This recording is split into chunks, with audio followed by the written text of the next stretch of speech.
कांग्रेस और हेमंत के बीच करप्शन का कंपटीशन। दुमका में अमित शाह बोले, इनके लिए झारखंड भ्रष्टाचार का एटीएम है। केंद्रीय गृह मंत्री अमित शाह झारखंड के दुमका में सभा को संबोधित कर रहे थे। वे एनडीए कैंडिडेट सीता सोरेन के लिए चुनाव प्रचार कर रहे हैं। उन्होंने कहा कि मोदी जी कहते हैं जब तक झारखंड का विकास नहीं होगा तब तक देश का विकास नहीं होगा। बहन सीता को न्याय दिलाना आपका काम है, भले हेमंत सोरेन ने आपके साथ न्याय नहीं किया। बीजेपी आपका सम्मान भी करेगी और न्याय भी करेगी। अभी जो ये जेल में बैठकर निवेदन कर रहे हैं, कांग्रेस पार्टी के लिए झारखंड भ्रष्टाचार का एटीएम है। जिस कांग्रेस पार्टी ने सालों तक झारखंड को धोखा दिया है, आज मुख्यमंत्री बने रहने के लिए वो कांग्रेस की गोद में जाकर बैठ गए हैं। कांग्रेस पार्टी ने राम मंदिर को रोक कर रखा, मोदी जी ने केस भी जीता और जनवरी में जय श्री राम भी कर दिया। प्रधानमंत्री मोदी के तीसरे कार्यकाल में धनबाद में बनेगा एयरपोर्ट, कोयले से जुड़े उद्योग भी लगेंगे।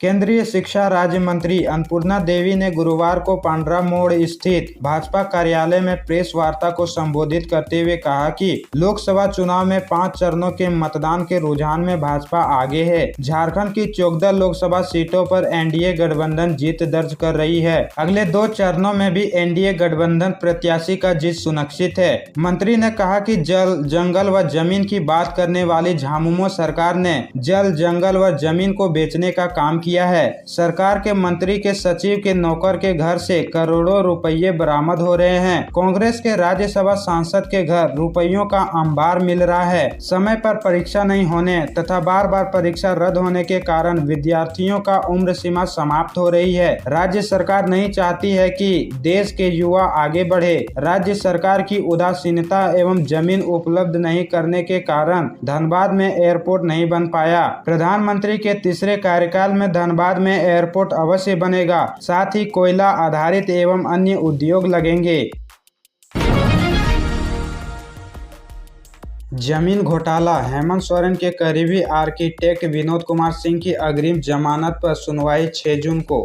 बड़गाई अंचल से जुड़े 8.86 एकड़ जमीन घोटाले में चार्जशीटेड पूर्व मुख्यमंत्री हेमंत सोरेन के करीबी आर्किटेक्ट विनोद कुमार सिंह की ओर से दाखिल अग्रिम जमानत याचिका पर सोमवार को पीएमएलए के विशेष न्यायाधीश राजीव रंजन की अदालत में आंशिक सुनवाई हुई थी। अदालत ने अगली सुनवाई की तारीख 6 जून निर्धारित की है। उन्होंने मामले में खुद को निर्दोष बताते हुए अदालत से अग्रिम जमानत की गुहार लगाई है। उनके अधिवक्ता ने 15 अप्रैल को याचिका दाखिल की है। बता दें कि ईडी ने जमीन घोटाले में जांच पूरी करते हुए हेमंत सोरेन के साथ विनोद कुमार सिंह को भी सह अभियुक्त बनाया है। गिरफ्तारी से बचने के लिए अग्रिम जमानत याचिका दाखिल की है। इस मामले में हेमंत सोरेन समेत 8 आरोपी जेल में हैं। हेमंत सोरेन ने सुप्रीम कोर्ट से जमानत याचिका वापस ली। कोर्ट ने कहा, आपने जरूरी तथ्य छिपाए, प्रचार के लिए केजरीवाल का हवाला दिया था।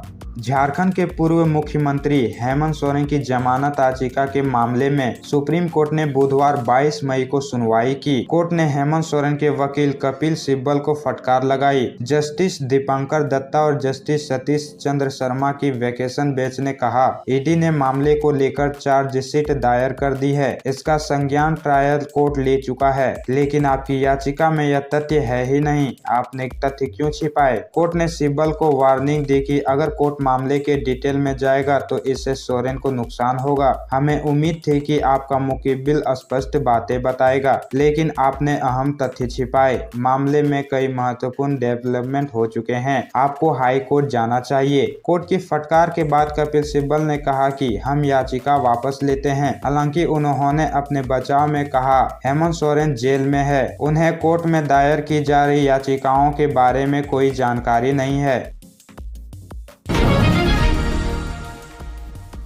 रांची में कल ईडी दफ्तर नहीं पहुंचे आईएएस मनीष रंजन। लेटर लिख मांगी अगली तारीख। टेंडर कमीशन घोटाले में मिला था समन।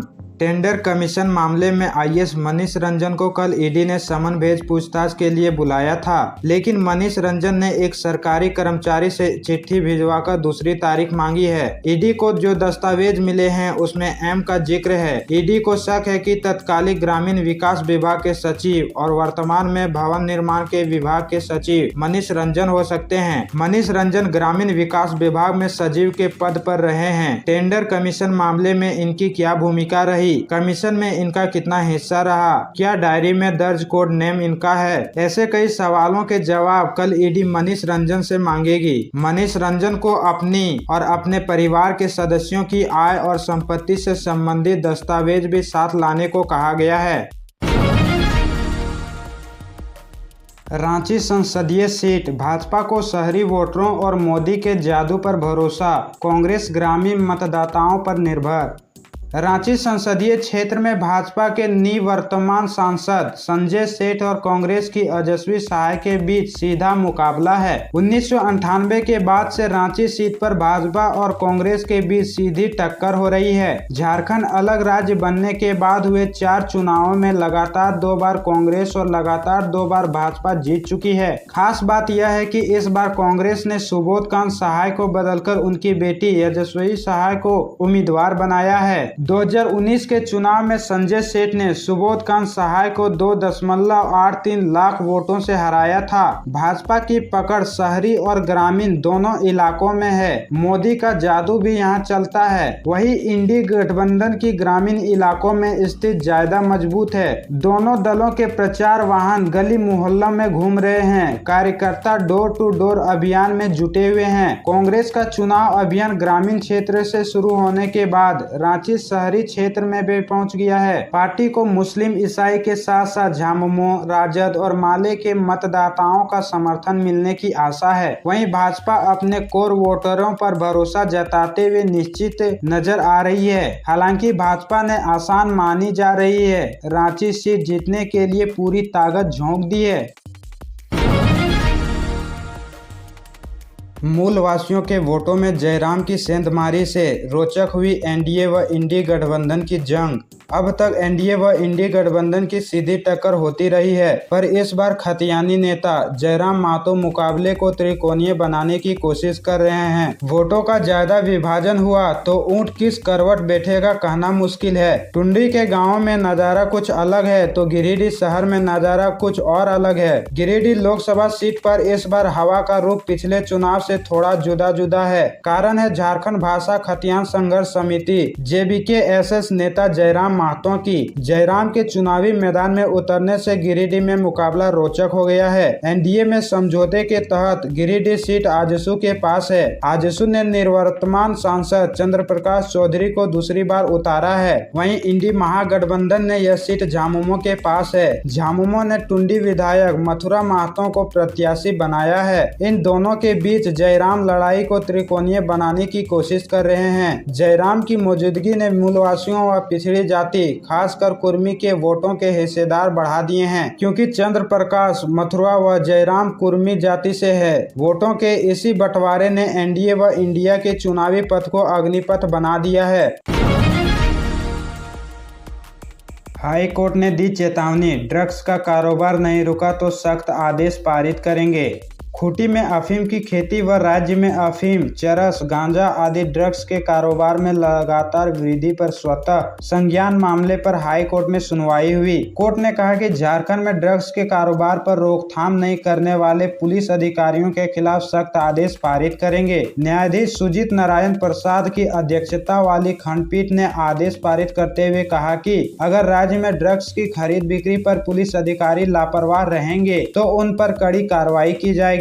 किसी इलाके में ड्रग्स के कारोबार में रोकथाम नहीं हो रही है और संबंधित थाना क्षेत्र के पुलिस कर्मियों पर कार्रवाई नहीं की गई है तो उस जिले के एसपी एसएसपी के खिलाफ कोर्ट सख्त आदेश पारित कर सकता है। मामले में सीआईडी डीजी की ओर से शपथ पत्र दाखिल कर बताया गया था कि राज्य सरकार एवं नारकोटिक्स कंट्रोल ब्यूरो के बीच बैठक हुई है। इसमें ड्रग्स के कारोबार पर रोकथाम को लेकर SOP बनाई गई है। हालांकि SOP पर पर खंडपीठ ने यह कहते हुए असंतुष्टि जताई कि इसमें इस बात का उल्लेख नहीं है कि आरोपित पुलिस कर्मियों पर क्या कदम उठाएंगे। ड्रग्स के कारोबार पर रोकथाम में असफल रहने वाले पुलिस कर्मियों की जवाबदेही तय करने के बारे में भी कुछ स्पष्ट नहीं कहा गया है।